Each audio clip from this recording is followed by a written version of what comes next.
A welcome home celebration tonight for some true American heroes. They were on the honor flight. Around 80 veterans and their guardians were greeted at Springfield Branson National Airport after spending the day in Washington, D.C.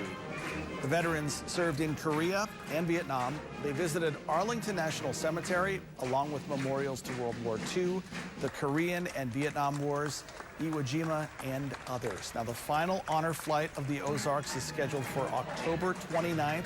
We have added a link to ky3.com to sign up for a flight.